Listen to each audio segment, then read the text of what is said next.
জুলাই আগস্টের সময় ছাত্রীদেরকে যৌন নির্যাতন করা হয়েছে বা ধর্ষণের হুমকি দেওয়া হয়েছে। শেখ হাসিনা উনি স্বয়ং বলেছেন যে প্রোটেস্টার যারা আছে তাদেরকে হত্যা করতে হবে। জুলাই আগস্টের সময় আসলে টর্চার করা হয়েছে, খুন করা হয়েছে, ছাত্রীদেরকে যৌন নির্যাতন করা হয়েছে বা ধর্ষণের হুমকি দেওয়া হয়েছে। আরো নানা ফরম্যাটে তাদেরকে চিকিৎসা বঞ্চিত করা হয়েছে।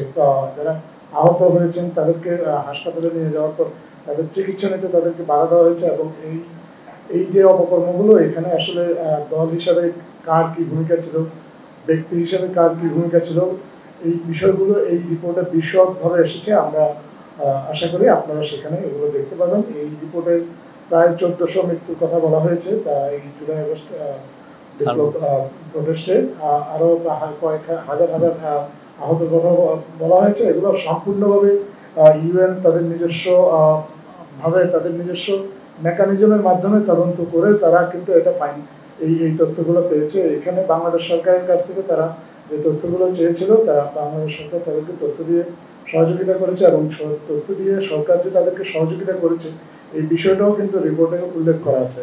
আপনার রিপোর্টের একটা জায়গায় গেলে আপনারা দেখবেন সেখানে পরিষ্কারভাবে উল্লেখ করা আছে যে সাবেক প্রধানমন্ত্রী শেখ হাসিনা উনি স্বয়ং বলেছেন যে প্রোটেস্টার যারা আছে তাদেরকে হত্যা করতে হবে এবং তাদের যারা লিডার আছে তাদেরকে পাকড়াও করে হত্যা করে তাদের মরদেহকে সরিয়ে ফেলতে হবে বা লুকিয়ে ফেলতে হবে।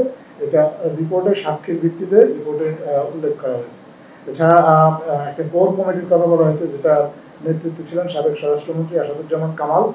উনি এই কোর কমিটির বৈঠকের মাধ্যমে সিকিউরিটি ফোর্সেসগুলোকে নির্দেশ দিতেন কীভাবে প্রাণঘাতী অস্ত্র ব্যবহার করে এই জুলাই আগস্টের প্রোটেস্টটাকে দমন করতে হবে। এছাড়াও আরও সাবেক যে সরকার তাদের যে রাজনৈতিক দল এবং সেই রাজনৈতিক দলের যে ছাত্র সংগঠন তাদের কার কী ভূমিকা ছিল সেগুলো পরিষ্কারভাবে বলা আছে।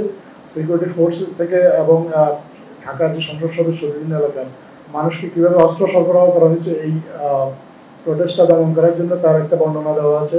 এখানে বর্ণনা দেওয়া আছে রিপোর্টটার মধ্যে আওয়ামী লীগের নেতা কর্মীরা কীভাবে পুলিশের ছত্রছায়ায় প্রোটেস্টারদের প্রতি আক্রমণ করেছে, কোটা বিরোধী আন্দোলনকারী যারা আছে তাদেরকে আক্রমণ করেছে, মানুষকে হত্যা করেছে। এবং নিরাপত্তা বাহিনীগুলোর কোন কোন সদস্যের বা কোন কোন বাহিনীর কী ভূমিকা ছিল এই বিষয়গুলো এই রিপোর্টে বিশদভাবে উল্লেখ করা আছে। এই রিপোর্টের বিষয়ে বাংলাদেশের অন্তর্বর্তী সরকারের যে প্রতিক্রিয়া সেটাও আমরা ইতিমধ্যে আপনাদের সাথে শেয়ার করেছি। আপনারা আশা করি এটা দেখে নেবেন।